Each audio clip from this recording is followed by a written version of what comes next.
Comme il l'avait annoncé, les élèves du lycée Laramé ont donc manifesté cet après-midi à Saint-Quentin. 400 élèves mobilisés pour demander des explications sur les allergies qui touchent leur établissement. À noter que pratiquement aucun prof ni parent n'a participé au mouvement. Rémi Vivenot, Eric Henry. On veut des réponses, c'était le principal message des lycéens. Mais des réponses, il n'y en a pas à ce jour. En tout cas, aucune qui puisse expliquer avec certitude l'origine des irritations qui touchent des élèves du lycée quasi quotidiennement. Et tout cela inquiète. On n'a aucune réponse à nos questions. Et on souhaite avoir beaucoup de réponses sur ça.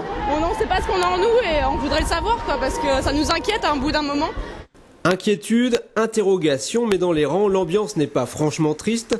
Un sentiment semble toutefois dominer chez les manifestants, celui qu'on leur cache la vérité. On nous ment depuis le début, on nous dit qu'il ne se passe rien, mais tous les jours, plus d'une vingtaine de cas apparaissent. Donc ça commence à bien faire. Il y a des morphoses qui circulent, mais bon, c'est comme dans toute chose comme ça de toute façon. Pourtant, plusieurs réunions d'information ont été organisées par les autorités. Pas plus tard que lundi, des mesures supplémentaires ont été annoncées et depuis hier, de nouvelles analyses sont en cours au lycée pour tenter d'établir une fois pour toutes l'origine des irritations. Mais l'information ne semble pas toucher tout le monde. Il y a quand même tout un plan de communication qui me paraît très superficiel, puisqu'en fin de compte, il y a très peu de gens qui sont au courant des réunions, etc. Et pour lesquels on ne peut pas assister pour des raisons professionnelles ou autres. En attendant, ce feuilleton à peine croyable éloigne les esprits du travail et c'est aussi une des raisons de l'inquiétude.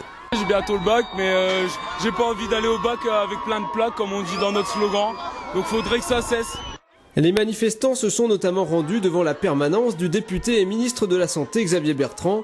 Ce soir, une chose semble certaine, pour dissiper définitivement les inquiétudes, il faudrait aux lycéens et à leurs parents une explication rationnelle concernant les irritations.